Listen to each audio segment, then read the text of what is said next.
خو دې ولس ته ووایي چې د مولانا مریم نواز ته چې د ووټونه ورکې دغې چې کوم شریعت دین خدمت کوي لګیا یې خپل وزارت اخلي خپله ګېډه ډکوي ګېډه ډکېږي نو چېرې مړه خوري سړي په دولت باندې قوه یې ده خو هغه قوه یې داسې وکړه پرېږده غلې بل غزني خېلو خانان دي پرون هغه ورته ویله چېرته ما ته چا تقریر ښکاره کړ هشام خان والا ما وله یې ویله چې بیا پي ټي آی چې ما سره زیاتوبۍ کېدې بیا ته چېرته وې پي ټي آی چې خو تا ولې زیاتوبیو حد نه وه یو کس و ته به ورسره شنتی وې تا خو الیمین سره ګوشي لانجه نه وه شاه فرمان سره دې لانجه وه اسد قیصر سره دې لانجه وه شاهرام ترکۍ سره دې لانجه وه پی ټي آی چې د هر لیډر سره لانجه وه چېرې دومره لانجې چوک کوي او دومره زړبدګۍ چوک پیدا کوي سیاست د درنښت نام ده بیا دا کومه پښتو وه الیمین افتتاح تر روان ده تا توپک ورخیستې دي چې نه به کیا افتتاح دا سیاست خو نه و یار دا خو مطلب دا ده دې ته بدماشي وایي عمر وتو ته به یې وې راجو کوم خبره ده جانو دا غندي خیل 60 سال پتا حکومت کړی ده دا اوس الیکشن چې تاسو ته پته ده ضمیر درنه اخلي پیسو حساب یې لګولی ده چې کوم سړی 50-50 کروڑ روپۍ جان پاسولو پر لګوي قسم درته کوم چې دې تا خدمت پر نه لګوي هغه نه د خدمت توقع ابس ده دا سلیم خان 80 سال عمر ده نه درته مړ دم دي ته راتلی شي نه درته جلوس کې عادت کولی شي نه درته درنه کولی شي نه پنځګونی مجلس چې در سره کېناستېدلی شي نه یې میندولی شي کورمتنګي ډیم یې ګړلاوه لا خو تر اوسه پورې کورمتنګي روان ده د ده ولواړ عمر په دغه ده چې کېږي به واورو موږ خو ګوره موږ بېګو خېلو چوچو ورته ووټ ورده په کار وی چې دا یو ورته په ما ننګ کړی وی چې چلو دا ښېګړه به در ګوډه کړ وایي 80 سال عمر چې ما ته یې بیا راکړه دا اختتام نه ده واورو ملا دلته درنه پاس څه تېره چې نن یې زوی ولاړ شو سلیم خان چې درنه پاس شي سبا به بیا غلامان یو د ده زمنو د ده ورېرونو دا تاسو تاریخ جوړول غواړي که چیرې ننګ لرو ناموس لرو پښتو لرو حیا لرو نو چې دا کم سړی دی په کلي چې دا ووټ په پیسو کوي اول خو دغه نه غټ بې غیرته سړی نسته ده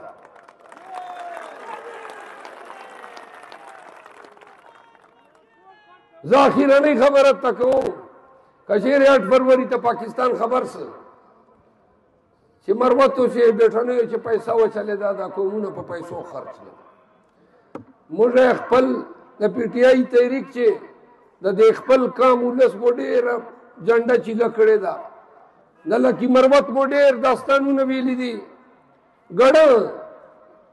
او منې چې موږ خاورې چې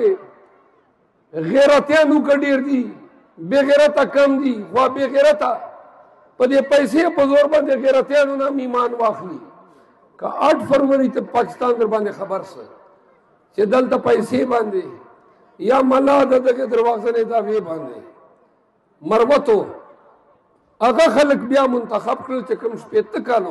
دلته حکومت وکړ یقین ومنئ دا ضلع به ډېر پیغور ته جان ایثار کړي دا درته وایم چې پاکستان چې به پی ټي آی چې کوم حلقه ګټي خوشي به وي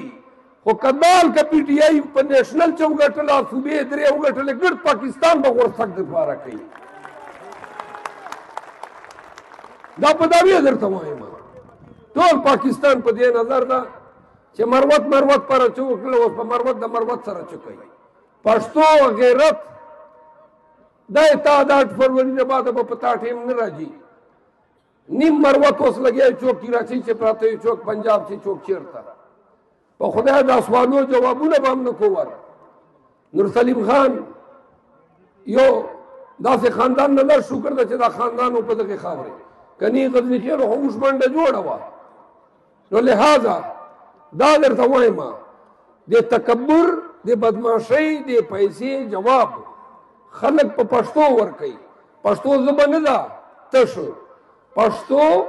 موږ انداز فکر ده، موږ سوچ ته پښتو وایو، موږ رهن سهن ته پښتو وایي. که چیرې دغه لکه ضلع خلک خپله پښتو 8 فروری ته ثابته کړي، دا دین فروش مولاګان دا پیسې ضمیر فروشي دغو ته دګه ورکړي، خان سپیانو سره خان نمایندګانو سره ودري، یقین منه ده. پیغمبر علیه الصلاۃ والسلام 15 صدۍ مخکې دا د امت د رهنمایي لپاره ده. انو خبر چې 15 صدۍ بعد به قدرمان پیدا کړي به وایي چې دا ما ووټ د کتاب باندې ما ته راکوه.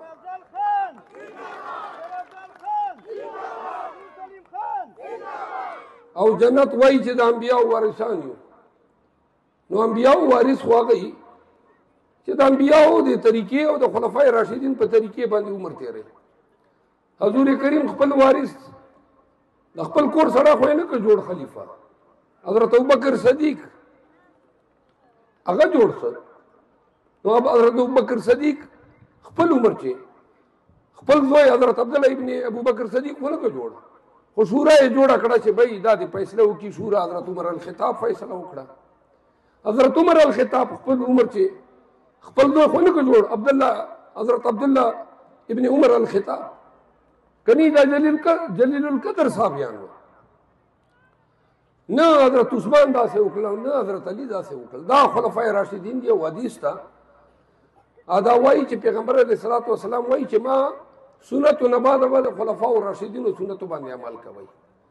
نو دا راغی دغه عمل په وکړ چې دو خپل زوی راوسته. هغه زمن وکنه خپل زمن مې خلفاء جوړ کړي وو. یو زوی لري ولاړ یو دالې ولاړ وایي دا انبیاء وارث یم دغه څه وارث دا سنت ولې نه کړل فعل یو عذر یو دلیل راکا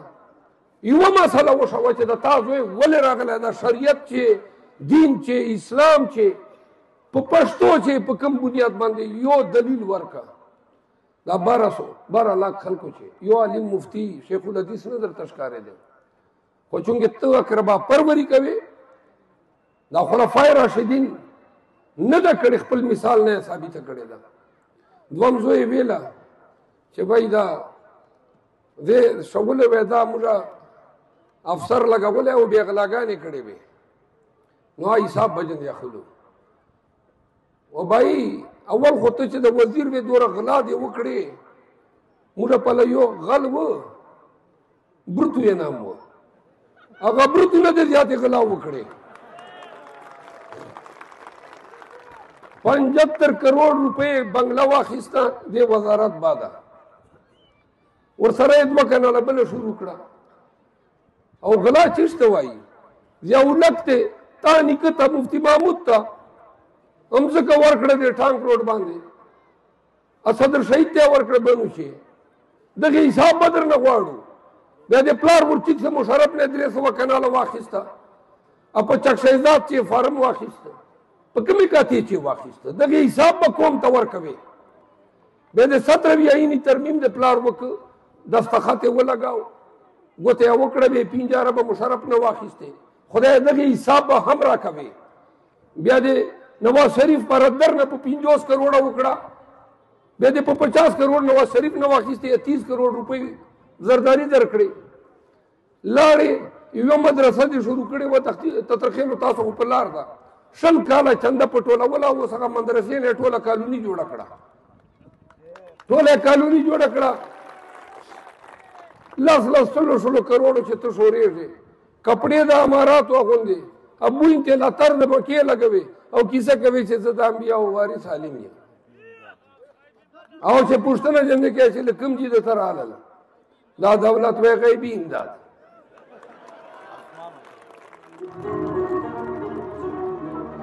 غیبی امداد چې دوره تا ته راځي خو بیا خو ته داسې وکړه چې نه ووټ په غیبي امداد درته راشي که نه بیا ولې غواړې خلکو ته دې ټرانسفارمر ورمخته کړی مټې دې ورمخته دي خلکو 50-60 سال دا رنګ نمبر دلته چې کوم دا رباب ته ټنګ ورکړی و په خدای چې رنګ نمبر ده دین فروش مولي ده دا هغه سړی ده واورو چې تا نه د دین په نام باندې ووټ واخلي او د ده ولوټ چیرې لاړ شي دا تا ولوټ لاړ شي بېنظیر بټو ته نواز شریف ته زرداري ته د تا ولوټ چې کوم د وریځي لوټ شي د لوري نه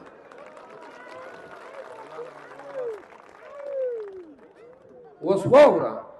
ټولو مرمتو ټولو بیټنیو د دغې حلقې خلکو چې چوره دلته تاسو راغلي یو زه ډېره شکریه ادا کوم ډېر ګڼ تعداد چې عزیزانو ډایرکټ په مطلب خبرې ته راشم ډېر لمر ته کېناستلو ډېر انتظار مو وکړ د 50-60 سال تاریخ زموږ دا ده چې سن 1984 کې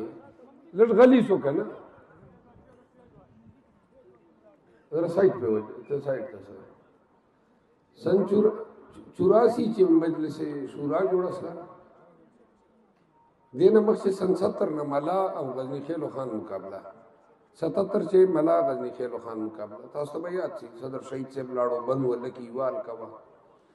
بیا 84 رااله بیا 88 چې بیا غزنی خیلو مقابله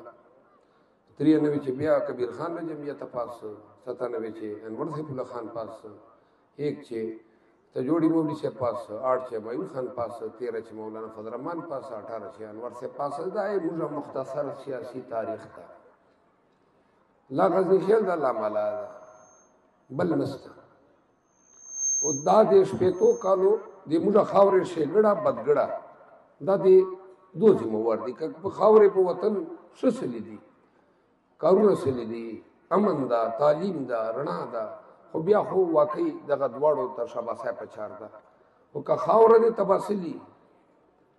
او وطن دې پسماندګۍ بدامنۍ لا علمۍ بېروزګارۍ شکاري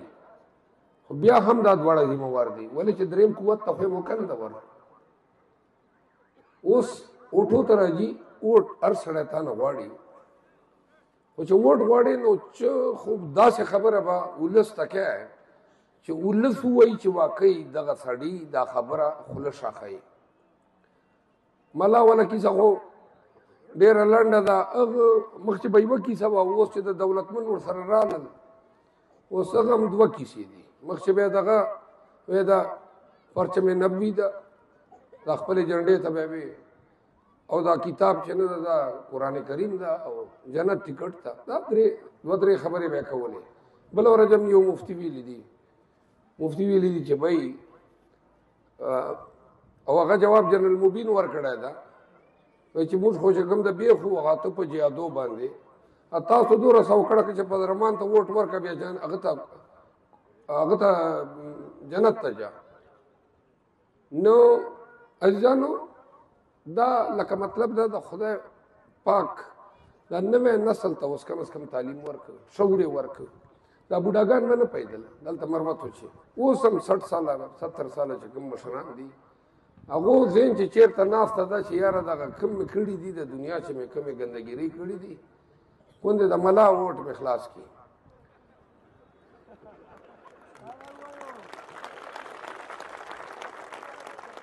نو ملا ووټ چې کوم ده که نه ووټ اسلام چې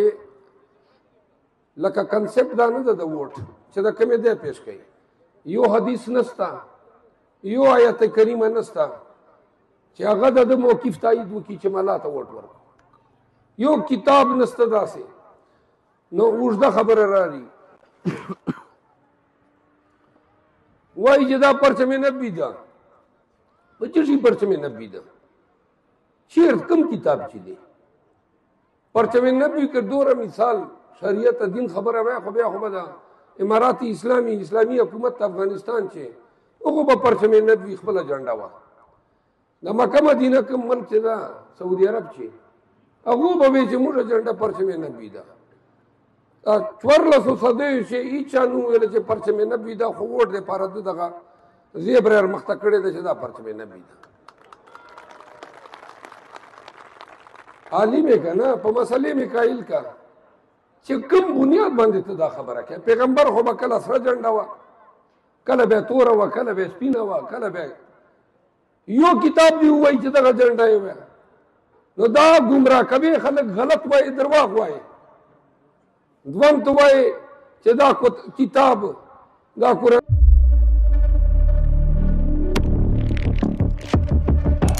कुदरत की तख्लीक में कोई कमी नहीं, बस देखने वाली नजर चाहिए। कुदरत के बनाए इस निजाम में कौन है फसादी और कौन कर रहा है हक की मनादी? Absolutely not. कुदरत की सब पर नजर है। मजलूम की आह हो या जालिम पे पर्दा, कुदरत की नजर से ओझल नहीं।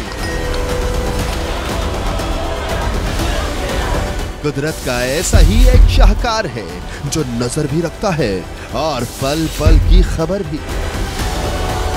बराह रास्त जलसे हो या रखनी हो पाकिस्तान समेत दुनिया भर की खबरों पर नजर, तो अभी सब्सक्राइब करें YouTube पर डेली कुदरत को या फिर फॉलो करें सोशल मीडिया पर डेली कुदरत को और रहें हर लम्हा बाखबर। कुदरत हर वक्त बर वक्त।